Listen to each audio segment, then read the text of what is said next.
Breaking now. സംസ്ഥാനത്തെ മുഴുവൻ വാർഡുകളിലും സ്ഥാനാർത്ഥിയെ നിർത്തുക എന്ന ലക്ഷ്യം പൂർത്തീകരിക്കാൻ ബിജെപിക്ക് സാധിച്ചിട്ടില്ല. 8,000-ഓളം വാർഡുകളിൽ സ്ഥാനാർത്ഥികളില്ല. കോഴിക്കോട്, മലപ്പുറം, കണ്ണൂർ, എറണാകുളം ജില്ലകളിലാണ് തിരിച്ചടി. എന്നാൽ സ്ഥാനാർത്ഥി നിർണയം 90% പൂർത്തീകരിച്ചെന്നാണ് അവകാശവാദം. ബിജെപിക്ക് സ്വാധീനമുള്ള എല്ലായിടങ്ങളിലും സ്ഥാനാർത്ഥിയെ നിർത്തിയിട്ടുണ്ടെന്നും സംസ്ഥാനത്ത് ഏറ്റവും കൂടുതൽ സീറ്റുകളിൽ മത്സരിക്കുന്ന ഒറ്റക്കക്ഷി ബിജെപിയാണെന്നും മുൻ സംസ്ഥാന അധ്യക്ഷൻ കെ സുരേന്ദ്രൻ പറഞ്ഞു. അല്ല, അത് ബിജെപിക്ക് സ്വാധീനമില്ലാത്ത പല സ്ഥലങ്ങളുണ്ട് കേരളത്തിൽ. പ്രത്യേകിച്ച് മലപ്പുറം, കണ്ണൂർ അങ്ങനെയൊക്കെയുള്ള ജില്ലകളിൽ ഞങ്ങൾക്ക് ഒട്ടും സ്വാധീനമില്ലാത്ത അപൂർവം പോക്കറ്റുകളുണ്ട്. അവിടെ സ്ഥാനാർത്ഥിയെ കണ്ടെത്തുക എന്നുള്ളത് കുറച്ച് വിഷമമുള്ള കാര്യമാണ്. ബാക്കി എല്ലായിടത്തും ഞങ്ങൾ മത്സരിക്കുന്നുണ്ട്. സംസ്ഥാനത്ത് ഒറ്റ പാർട്ടി എന്നുള്ള നിലയിൽ ഏറ്റവും കൂടുതൽ സീറ്റുകളിൽ മത്സരിക്കുന്നത് ബിജെപി തന്നെയാണ്. ഇപ്പോഴും ചില സ്ഥലങ്ങളിൽ സ്വാധീനമില്ലാത്ത സ്ഥലങ്ങളിലാണ്. അല്ലാതെ ഞങ്ങൾക്ക് എന്തെങ്കിലും കുറച്ച് വോട്ടുള്ള സ്ഥലങ്ങളിലെല്ലാം ഞങ്ങൾ സ്ഥാനാർത്ഥികളെ നിർത്തിയിട്ടുണ്ട്.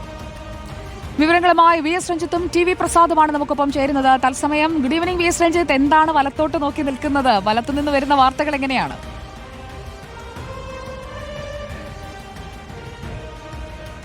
സുജയ, യഥാർത്ഥത്തിൽ ഇത് ബി ജെ പിയെ കുറ്റപ്പെടുത്തുന്ന അല്ലെങ്കിൽ ബി ജെ പി എന്തോ കുറവുള്ള പോലെയല്ല. കാരണം ബി ജെ പി അവരുടെ ലക്ഷ്യമായി മുന്നിൽ വെച്ചിരുന്നത് മുഴുവൻ വാർഡുകളിലും സ്ഥാനാർത്ഥിയെ മത്സരിപ്പിക്കും, അതും സ്വതന്ത്ര പരീക്ഷണം കുറച്ചുകൊണ്ട് താമര ചിഹ്നത്തിൽ മത്സരിപ്പിക്കും എന്നുള്ള ലക്ഷ്യം മുന്നോട്ട് വെച്ചിരുന്നു. അപ്പോൾ ഇന്നലെ തെരഞ്ഞെടുപ്പ് നാമനിർദ്ദേശ പത്രിക സമർപ്പിക്കാനുള്ള തീയതി കഴിഞ്ഞു. സ്ക്രൂട്ടിനി പൂർത്തിയാകുമ്പോൾ ബി ജെ പിക്ക് ആ ലക്ഷ്യത്തിലേക്ക് എത്താൻ സാധിച്ചിട്ടില്ല എന്നുള്ളതാണ്. ഔദ്യോഗികമായി ബി ജെ പി പറയുന്നത് കഴിഞ്ഞ 2020 കൂടുതൽ വാർഡുകളിൽ ഡിവിഷനുകളിൽ മത്സരിച്ചിട്ടുണ്ട് എന്നുള്ളതാണ്.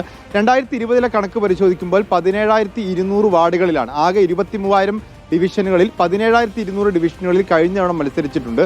എന്നാൽ ഇത്തവണ 15,400 എൻ ഡി എയിലെ മറ്റ് ഘടകകക്ഷികളില്ലാതെ ബി ജെ പി മത്സരിക്കുന്ന സീറ്റുകൾ.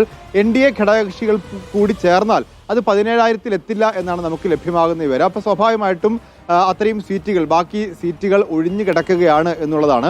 ഏതായാലും മുഴുവൻ സീറ്റിലും മത്സരിക്കാനും വോട്ട് വിഹിതം വർദ്ധിപ്പിക്കുവാനും ലക്ഷ്യം വെച്ചുകൊണ്ട് പ്രവർത്തിച്ച ബി ജെ പി ആ മുഴുവൻ സീറ്റ് എന്ന ലക്ഷ്യത്തിലേക്ക് എത്തിയിട്ടില്ല എന്നുള്ളതാണ് ബി ജെ പിയുടെ ഔദ്യോഗികമായിട്ടുള്ള അവകാശവാദം. പരമാവധി സീറ്റുകളിൽ പരമാവധി ഡിവിഷനുകളിൽ സ്ഥാനാർത്ഥിയെ മത്സരിപ്പിക്കുന്നുണ്ട് എന്നുള്ളതാണ്. നമുക്കറിയാം, കണ്ണൂർ, മലപ്പുറം, പാലക്കാട്, കാസർഗോഡ് അത്തരം ജില്ലകളിലൊക്കെ തന്നെ ബി ജെ പിക്ക് സ്ഥാനാർത്ഥികളുടെ എണ്ണം വളരെ കുറവുണ്ട്, പ്രത്യേകിച്ച് മലപ്പുറത്തും കണ്ണൂരിലും.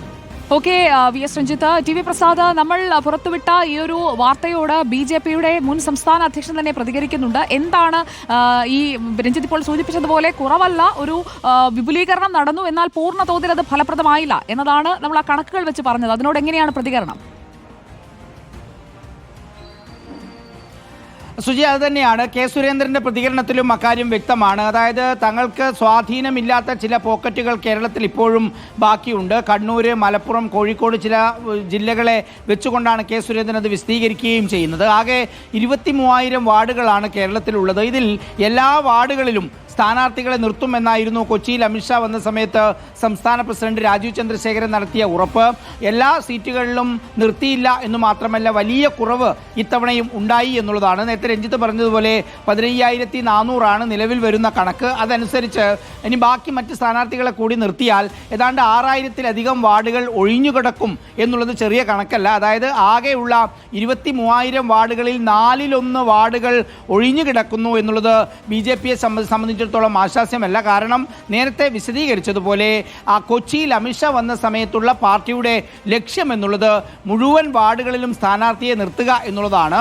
3 പേരുള്ള സ്ഥലങ്ങളിൽ യഥാർത്ഥത്തിൽ നിർത്താവുന്നതാണ്. പക്ഷേ അതിനുള്ള സംഘടനാ പ്രവർത്തനം അവിടെ നടന്നില്ലയോ എന്നുള്ളതാണ് ഉയരുന്ന ഏറ്റവും പ്രധാനപ്പെട്ട ചോദ്യം. സുജയ, ആ ചോദ്യത്തിനുള്ള ഉത്തരം എന്താകുമെന്നതറിയാൻ നമുക്കും കാത്തിരിക്കാം. ചിലയിടങ്ങളിൽ സ്ഥാനാർത്ഥികളായിട്ടില്ല എന്നത് ഒരു വസ്തുതയാണ്. എന്നാൽ അത് വിപുലീകരണം നടന്നുകൊണ്ടിരിക്കുന്നതേ ഉള്ളൂ എന്നതാണ് പാർട്ടിയുടെ വിശദീകരണം. ടി വി പ്രസാദും വി എസ് രഞ്ജിത്തുമാണ് വിവരങ്ങൾ നൽകിയത്.